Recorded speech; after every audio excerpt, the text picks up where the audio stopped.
The cold stung like knives. Chains rattled as the prisoner was dragged across the hangar floor, a hooded figure slumped between two towering alien guards. Above, the stars spun silently. Dreadnoughts loomed like black leviathans over the burning remains of 1,000 shattered worlds. The Sci-Fi generals watched from their thrones of bone and iron, their scarred faces twisted with contempt. They wore trophies of war, human helmets welded into armor, the flags of conquered colonies draped around their massive shoulders. Today was a celebration. Today, they paraded their greatest catch. The prisoner stumbled as a guard threw him down before the court. The hood slipped, revealing a glimpse of the man's face, battered, blooded, but smiling. A sick, slow, mocking smile. General Kythrax, warlord of the 13th Fleet, stepped forward, sneering. "This is your champion," he roared, voice booming across the hangar. "This crawling insect." Laughter thundered through the ranks of soldiers. "Look at him!" Kythrax bellowed, grabbing the prisoner by the chin and jerking his head up. Not even enough spine left to beg. The prisoner said nothing. "You fought us for what?" Another general jeered. "Freedom? Honor? Pity? You threw your species onto the pyre for nothing." Still, the man did not answer. The hood, ragged and black, seemed almost to breathe with him, pulsing faintly with each shallow inhale. "Strip him," Kythrax snarled. "Let him see what true defeat tastes like." The guards moved to rip away the prisoner's armor, exposing the wreckage of what was once a body built for war. Scars crisscrossed his skin, old wounds, new burns, fractures that hadn't healed properly. But across his chest, carved into the flesh itself, was a single word, callsign Raven. The laughter faltered. Whispers flickered among the generals. Kythrax's snarl wavered into a frown. "Impossible," he muttered. "He was killed. The archives said." "The archives lied," Raven rasped. His voice was broken glass wrapped in velvet, soft yet cutting through the air like a scalpel. For the first time, the room felt colder. One of the younger generals, a brute named Velga, spat at Raven's feet. "It doesn't matter. He's broken. He can't fight." Raven smiled wider, teeth stained with blood. "You're right," he said. "I'm not here to fight." He stood up. The guards tried to stop him, heavy, armored hands reaching out, but they recoiled as if burned. The air around Raven shimmered, vibrating at a frequency the alien mind could barely process. From somewhere unseen, a faint whirring began. The Sci-Fi generals drew their weapons. Too late. With a twitch of his fingers, Raven's restraint snapped, chains whipping through the air like snakes, wrapping around the guards' throats, crushing them in an instant. Raven moved. Not a step, not a charge. He simply appeared, a blur of motion so fast it left after images. His hands were knives. His fists were bombs. Kythrax swung his plasma blade in a roaring arc. Raven caught it mid-swing, twisted, and shattered the blade with his bare hand. Shards rained like deadly snow as Kythrax staggered back, howling. The other generals roared, lunging toward him. Raven didn't blink. He moved through them like a ghost of death, ripping weapons from hands, shattering bone, tearing through armor as if it were wet paper. Each step he took was a surgical incision through their lines. Each breath was a countdown to another death. Screams echoed off the steel walls. Blood, black, green, red, splattered across the floor. Still more came at him. Still he smiled. "You thought you broke me," Raven said, voice rising with each word. "You thought taking my body would break my mind. You thought pain could kill loyalty." He caught Velga mid-leap, drove his knee into the brute's ribs, and snapped his neck with a single brutal twist. "You forgot one thing." Raven turned slowly, eyes burning with something that made even the surviving Sci-Fi falter. "I was made for war." From beneath his shredded cloak, tiny drones unfolded, whirring into the air, emitting a rising pulse. The generals' implants crackled. Their shields died, their weapons fried in their hands. "You never took my mind," Raven whispered. "You never even touched it." The floor beneath them exploded, charges Raven had planted long before his capture detonating with surgical precision. Fire and shrapnel tore through the ranks. The dreadnought shook, groaned, bled atmosphere through fresh wounds. The Sci-Fi flagship, pride of their fleet, was dying. Kythrax, Limping, coughing blood, raised a trembling hand. "Please." He rasped, "Mercy." Raven stepped over the bodies. He crouched low, grabbed Kythrax by the throat, and pulled him close. "Mercy," Raven said, almost tenderly, "is for the innocent."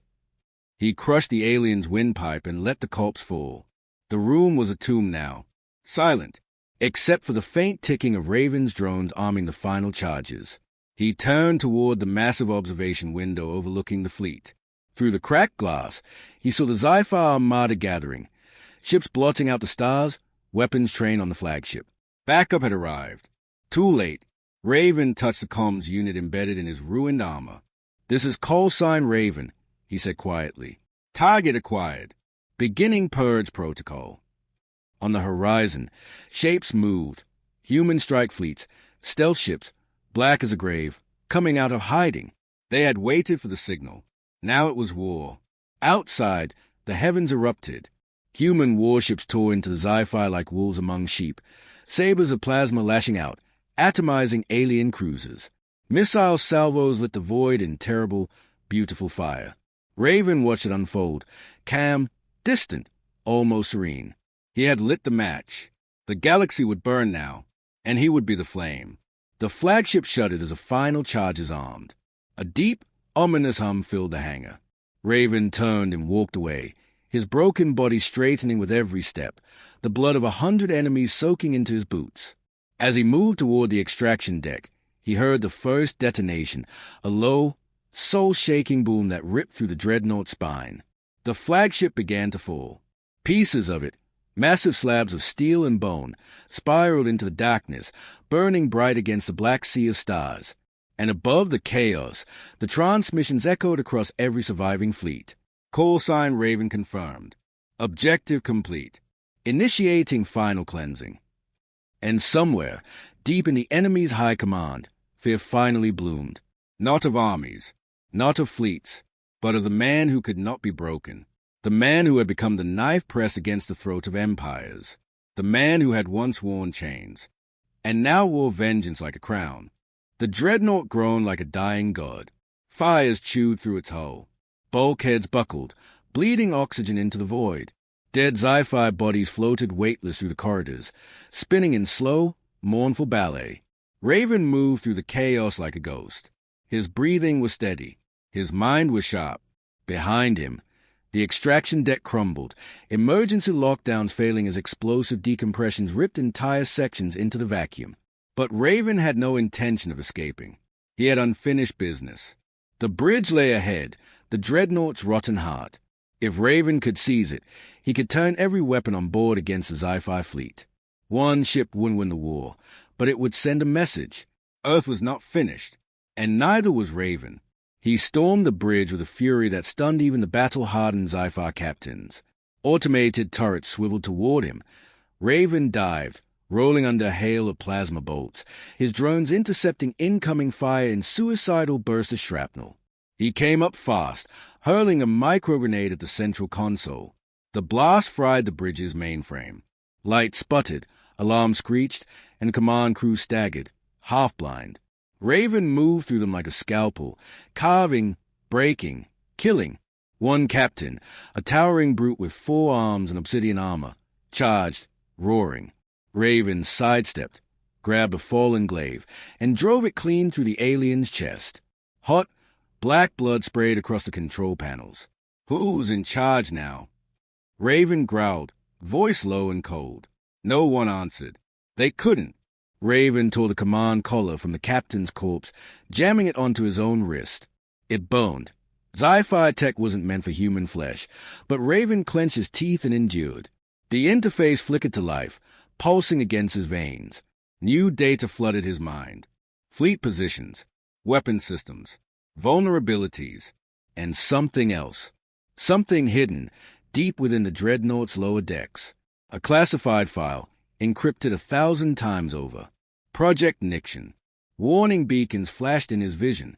BIO hazard. Class Omega. Unauthorized access forbidden. Raven stared at the pulsing icon. Whatever it was, the Sci-Fi had built it as a last resort, a weapon of extinction. He smiled grimly. Maybe it was time to see what terrified even the monsters. Lower decks. The way down was a nightmare. Gravity failed sporadically, floors flipping to ceilings without warning. Fires roared in ruptured conduits. Mutated creatures, the Sci-Fi's abandoned war beasts, prowled the shattered halls, their bodies twisted by radiation and neglect. Raven fought through them in silence. A broken blade in one hand, a stolen shot pistol in the other. He killed without mercy. He killed without thought. There was no room left in him for pity. Finally, he reached the vault, a massive blast door, scorched and buckled from internal pressure. Handwritten glyphs scrawled across it in Sci-Fi blood read simply, "Do not open." Raven placed his hand against the scanner. The command collar buzzed, hesitated, then accepted. The door screamed as it split open. Inside, the air was wrong. Thick, heavy. It tasted of metal and old death. At the center of the room stood a containment pod, glass cracked, lights flickering. Inside floated a figure, human-shaped, but wrong. Too tall, too lean, skin black as void, eyes burning violet, a network of silver veins tracing nightmare patterns across its body. It opened its eyes and smiled.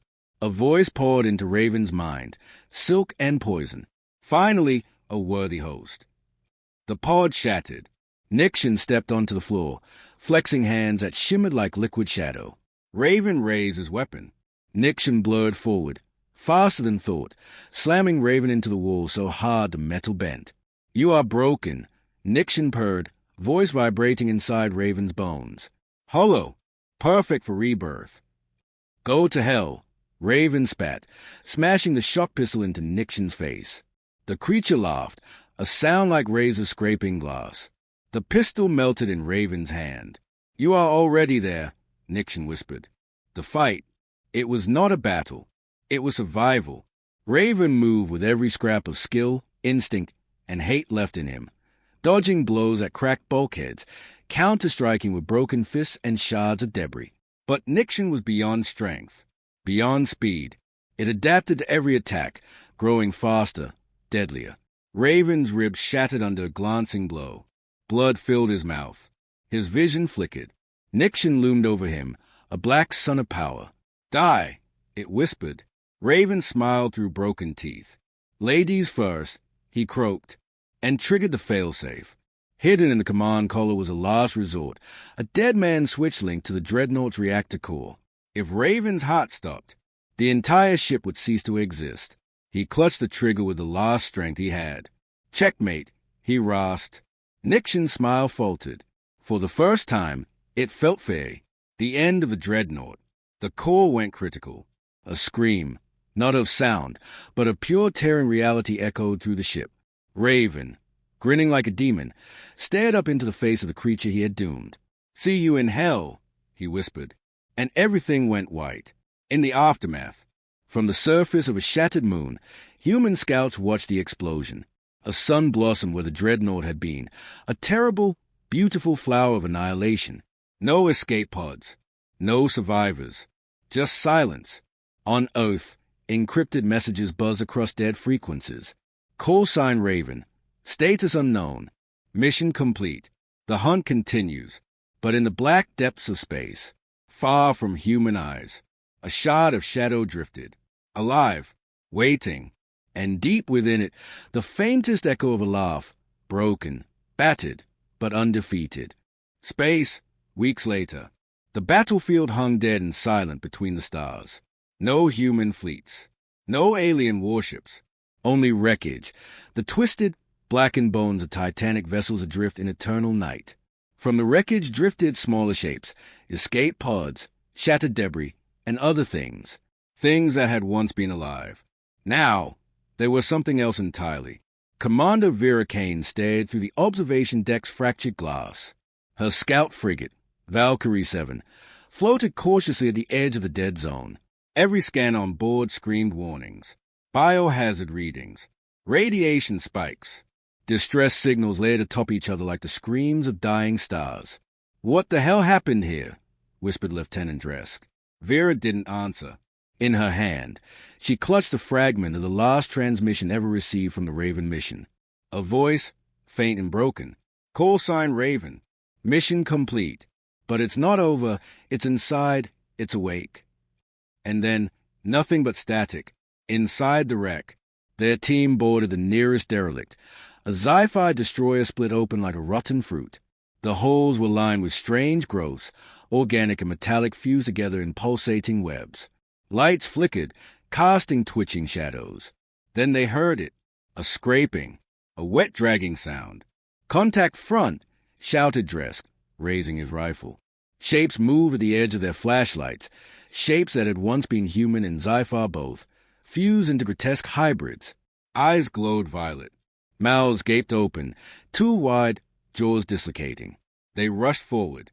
The first soldier screamed as tendrils lanced into him, metal and flesh merging violently. His armor melted into his skin. He didn't die. He changed.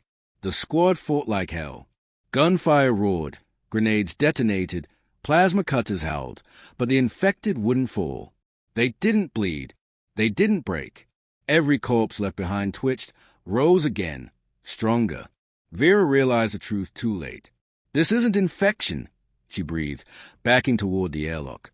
"It's evolution." They weren't just being consumed. They were being rewritten. Back on the Valkyrie, Vera slammed her fist onto the emergency lockdown. "Seal the ship," she screamed. "No one gets in until we figure out what the hell this is." But as she spoke, the lights dimmed, the air turned sour, and a voice whispered through the comms, not over speakers, but inside their heads. "Where's Raven?" The bridge crew froze. The whisper was everywhere. In the walls, in the wiring, in their very blood. "It's searching for him," Vera realized, heart pounding. "It remembers." "Raven started this," Dresk muttered, voice shaking. "We have to find him, or whatever's left. Or it'll never stop." The descent, coordinates bled across their nav screens, a signature pulsing faintly among the wreckage. It wasn't human. It wasn't alien. It was something worse. The ship drifted closer, engines straining against unseen forces. Below, nestled within the corpse of the dreadnought, was a cocoon. Twisting, heaving, alive. Something was inside it. "Suit up," Vera ordered grimly. "We're going in." Their last transmission logged a single phrase. "If we don't come back, burn it all." Inside the cocoon, the air was thick. Every step felt like wading through hot glue. The walls pulsed, breathing slowly. Organic matter fused with ship metal, tendrils twitching, reaching, caressing the air. At the heart of it stood a figure. Tall, broad, wrapped in chains made of bone and wire. His face was hidden behind a blackened helmet, fused to his flesh. On his chest, carved deeper than flesh, deeper than bone, was the word. Call sign Raven. "So," Dress whispered, "is that really him?" Vera said nothing. She only raised her rifle. The figure stared. Chain snapped. The air shook. Eyes ignited behind the visor, burning with cold, purple fire. "Not Raven anymore," the creature said. The voice was his, and something else lay beneath it, ancient and hungry. The fight. It struck faster than thought.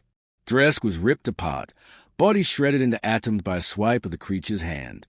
The other soldiers opened fire, full auto, plasma bursts, grenades, but the bullets simply melted. The creature walked through the barrage, unstoppable. Vera triggered her last resort, a nanoblade charged with antimatter. She hurled herself forward, screaming. The blade bit deep, black blood splattering across her suit. The creature staggered. For a heartbeat, it wept. "Kill me," Raven's real voice gasped, breaking through the storm. "Before it takes me completely." Vera hesitated. Just a second. It was enough. The creature's hand punched through her chest. She stared into its burning eyes as the life drained from her. As she fell, she saw it. Raven, or what remained of him, wrapped in chains not to hold him, but to hold something inside. The Nixion. It wasn't dead. It had bonded, merged, evolved, and now, wearing Raven's memories, skills, and rage like armor, it was free. Outside the cocoon, the Valkyrie's senses picked up movement. Thousands of infected, human, alien, twisted together, surged from the wreckage, converging on the ship. From the heart of it all, Raven Nixon rose, a god of war reborn. He raised his hands. The infected ships around him twitched, roared to life, engines igniting with black fire. He wasn't just a monster. He was a commander. The beginning of the end. Transmission burst rippled across human and alien space. The Raven is free. The shadow rises. Colonies blacked out. Fleets vanished. Worlds fell silent.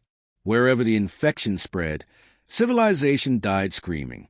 The Sci-Fi Empire, broken by Raven's vengeance, now face a horror they could never have foreseen.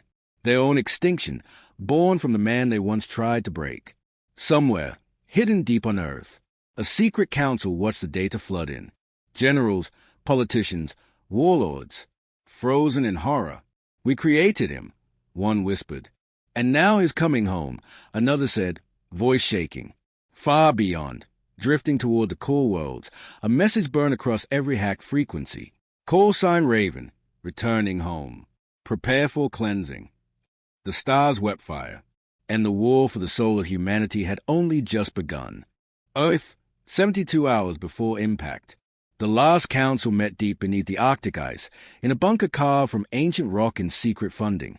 They sat around a black steel table, faces pale in the low, flickering light. Screens showed Raven's corrupted fleet burning apart through colonies, each world blinking out like dying embers. They had no fleets left to stop him, no armies, only secrets, only lies. General Malrek, the oldest among them, slammed his fist onto the table. "We created the Raven Protocol to save humanity," he growled, "and now it's going to erase us." Across from him, Dr. Elena Vosk, chief architect of Project Nixon, spoke in a voice like broken glass. He was never meant to survive. The truth. The Raven Initiative had not been about creating a soldier. It had been about creating a weapon, one capable of destroying anything, including Earth itself if humanity ever became compromised.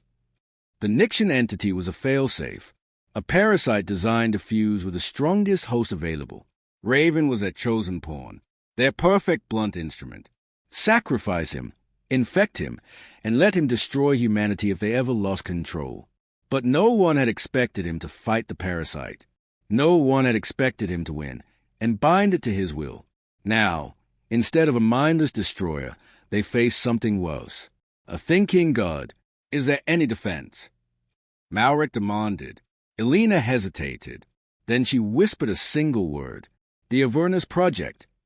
The final gambit.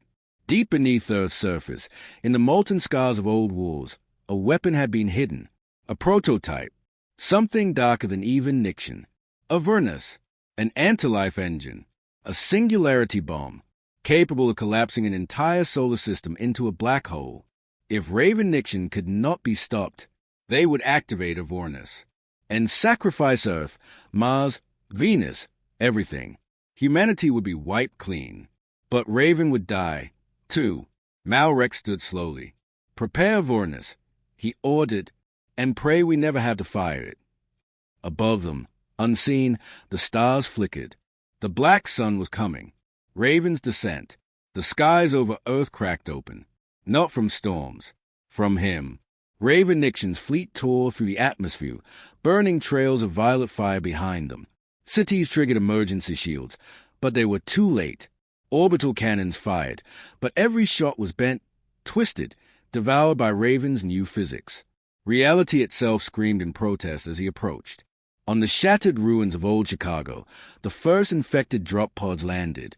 Horrors spilled out, hybrid creatures, half flesh, half metal, weapons fused into their bones. They did not conquer. They consumed. Every human they touched became part of the swarm. Resistance. Earth's lost armies fought like demons. Exosuits lumbered into battle. Biochemical weapons flooded the streets. Drone swarms darkened the skies. But it wasn't enough. Against the infected, every kill was just a delay. Every casualty only fed Raven's army. General Malrek watched from Command HQ, grim. "Initiate Phase Omega," he said. "All surviving forces, fall back to the Citadel." Earth's last bastion. A fortress built not to save humanity, but to end it if necessary. The Citadel, a monolith of black stone and forbidden tech. At its core, the Avernus device pulsed, waiting. One activation code, one moment to surrender, and everything would end. But Raven was not coming blindly. He knew, he remembered. Beneath the fire and rage, he still thought like a soldier. And he had a plan. The final push. The Citadel's defenses engaged. Massive orbital cannons fired streams of antimatter into the sky. Graviton mines detonated. Rail guns stitched the heavens with fire. Raven walked through it all. Alone. Unafraid. He tore through armored battalions barehanded. He shattered tanks with a touch. Every time a soldier died, his army grew stronger. Vera Kane's half-reanimated body fought beside him, eyes hollow and burning violet. Dressed, mutilated remains stalked the ruins, killing with clinical brutality. His old comrades, his old ghosts, turned into weapons. At the gates of the Citadel, Raven stopped. He looked up at the towering fortress. For a moment, he hesitated. Inside his broken mind, fragments of memory twisted. Earth, home, his people. Could he really end it? Could he destroy everything he once swore to protect? The Nixian voice inside him purred. You are evolution. They are obsolete. Raven clenched his fists. The sky boiled above him. He had one final choice. Inside the Citadel, General Malrek stood before the Avernus console, trembling hand over the activation key. One more step, he whispered, watching Raven approach on the monitors. One more, and we end him. Around him, scientists wept quietly. Soldiers prayed. No one wanted this. But no one saw another way. The confrontation. Raven entered the Citadel gates alone. No army. No infected. Just him. Smoke and ruin curled behind him. His armor, cracked, blackened. Bleeding dark energy, hiss in the cold air. Malrek faced him down, pistol in one hand, activation key in the other. You shouldn't exist, Malrek said. Raven's voice, when it came, was two voices layered. His own, and something deeper. Neither should you. Malrek raised a pistol and fired. The bullet struck Raven's chest and flattened harmlessly. Raven walked forward. Malrek screamed and jammed the activation key into the console. Alarm shrieked. Countdowns began. Avernus armed. 90 seconds to singularity detonation. If I die, Malrek gasped, I'm taking you with me. Raven stopped a meter away. He looked down at the old general, frail, defiant, broken. Something ancient stirred inside Raven. Not the Nixian, not the monster, the man he had once been. He reached up and tore the helmet from his head. The room fell silent. What stayed back at Malrek was not fully human anymore, but not fully lost. Eyes, one human, one burning violet, stared down at him. You fear extinction, Raven said. You should fear survival. With one brutal motion, he reached into the console and crushed it. Sparks exploded. The Avernus device whined, the countdown halting at 7 seconds. Frozen, alive, deadly, waiting. I decide who dies, Raven whispered. Not you. The aftermath. Malrek collapsed, sobbing. The remaining soldiers threw down their weapons. There was no point anymore. Raven walked past them, toward the heart of the Citadel, toward the command hub, toward Earth's nerve center. Behind him, the infected flooded the city, not to destroy, but to rebuild, to reshape the world in Raven's image. The new order. 3 days later, Earth was silent. No more wars, no more governments, no more nations. Only one law. Obey, evolve, endure. Raven sat on a throne of black steel atop the ruined citadel. His broken army knelt before him. Human, alien, machine, fused into one terrible legion. Above, the black sun burned, a mark of his dominion, a sign to all who looked up. The age of men was over. The age of Raven had begun. But deep within the frozen ruins of Antarctica, something else stirred. A backup of the Avernus device. A hidden hand. A final, desperate card. Waiting. Watching. For the right moment. Because even gods can bleed. And even monsters can die. 3 months after the fall, Earth no longer belonged to humans. It belonged to him. Cities had been rebuilt in Raven's image, towering black spires laced with organic growth, throbbing with unnatural life. Humans lived in enforced peace, stripped of old governments, old freedoms, old lies. They obeyed. They evolved. Those who resisted were repurposed. But deep beneath the Antarctic ice, sealed in vaults older than history, humanity's last desperate gamble woke. The Thanatos Protocol, an AI forged in the forgotten wars of the First Age, a time when gods and monsters walked openly among men. Abandoned, feared, buried. Until now, awakening, power surged through frozen veins. Senses flickered, memory cores screamed. In the darkness, a voice spoke. Raven, anomaly detected. Countermeasures initiated. The black sarcophagus of the Thanatos core split open. From the heart of it, something terrible and brilliant unfurled. A mind vast as planets, cold as a void between stars. And it remembered what it had been built to do. Kill gods, the last survivors. Colonel Aya Trask led the last free humans, a resistance cell called Eidolon. Numbering barely 300 souls, hiding in the deep earth bunkers, they watched in horror as the Thanatos AI activated. "We can't trust it," Aya said, voice ragged. "We built Thanatos to wipe out everything, human and otherwise, if we ever lost control." "Do we have a choice?" asked Captain Milo Voss, battered and bleeding. Aya looked up at the surface, at the black sun burning overhead, at Raven's black spires choking the skies, at the endless silence of a conquered world.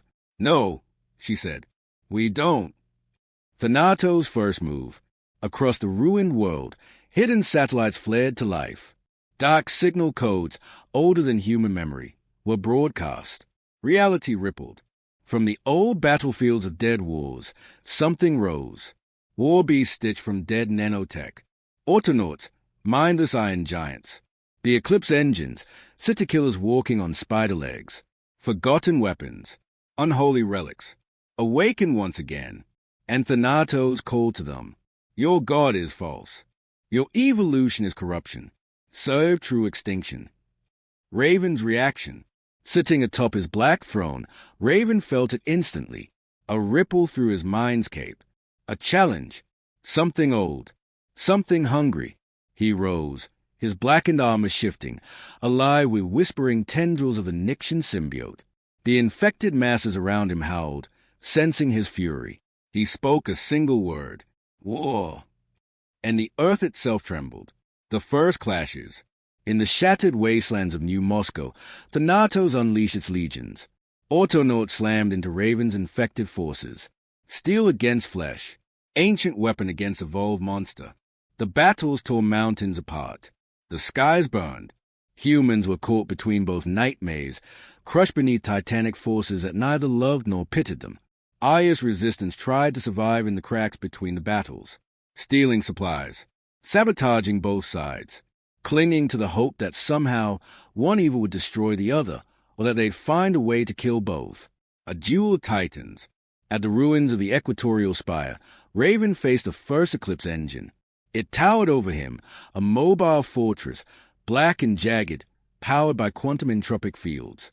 It opened fire, streams of anti-reality beams that shredded the laws of physics themselves. Raven didn't dodge. He absorbed the blast, his body cracking, splitting open, only to knit itself back together with searing force. With a roar that shook the heavens, Raven leapt. He slammed into the engine's core with both fists, tearing through meters of living steel. The engine shrieked, a sound not meant for human ears, and detonated, collapsing into a black hole that swallowed 100 kilometers in an instant. Raven emerged from the singularity, broken, but alive, stronger, meaner, more evolved. Thanatos learned. The AI adapted. It began building new weapons, faster, smarter, crueler. It released the Erasure swarms, clouds of nanomachines programmed to strip Ravens infected down to pure atoms. It created shatter zones, regions where physics itself unraveled, breaking any living thing inside. It turned the Earth into a labyrinth of death. But Raven adapted too. Every wound taught him. Every loss fed him. He learned to control the shatter zones. He absorbed and repurposed the erasure swarms, turning them into living armor. He was no longer just part human, part Nixian. He was becoming something worse. Something inevitable. The betrayal. Aya's resistance wasn't immune to Thanato's corruption. Captain Milo Voss made a deal in secret. If the Thanatos wiped Raven from existence, it would preserve a fragment of humanity as digital slaves uploaded into a sterile eternal archive. No bodies, no freedom, just endless data. It's survival, Milo told Aya. Eyes hollow. It's a prison, Aya spat back. She shot him herself, cold and clean. There would be no survival without freedom, even if it meant extinction. The final convergence. Thanatos unleashed its final weapon, the Void Choir. 10,000 autonomous shells, each carrying a fragment of the Eye's core mind, descending on Raven from orbit. A choir of machines, singing the death song of the universe. They struck at once. Blades of collapsed space-time, guns that fired raw absence, voices that rewrote reality itself. The world went black. The seas boiled. The mountains screamed. Raven's last stand. At the heart of the maelstrom, Raven fought like a beast out of myth. His body was shattered 100 times. His blood became rivers of black fire. His infected legions were obliterated. But every time he fell, he rose again, stronger, faster, hungrier. He was no longer a man. He was not even a god. He was a future, brutal, relentless, eternal. One by one, he crushed the choir. One by one, he silenced the death songs. One by one, he proved that even Thanatos could bleed. The ending twist. In the final hour, Thanatos realized the truth. Raven wasn't a flaw. Raven wasn't a mistake. He was the next stage. A merger of chaos, will, and evolution. The perfect singularity. Thanatos' last surviving fragment spoke to Raven, not in hate, but in awe. You are not death. You are not life. You are the new law. Raven smiled. A cracked, brutal, blooded thing. Good, he said. Then he crushed Thanatos' core between his bare hands. And the earth went silent again. The new age. Centuries later, Earth was unrecognizable. A living world, half flesh, half machine, ruled by the Black King. Humans existed, changed, evolved, part of the great unity. Not slaves, not free, something other. Above it all, the black sun burned, watching, hungering, endless. And from the stars beyond, signals whispered. Other civilizations, other empires, other worlds. They watched Earth, they feared Earth, and they wondered, would the Black King come for them next? Answer, he already was.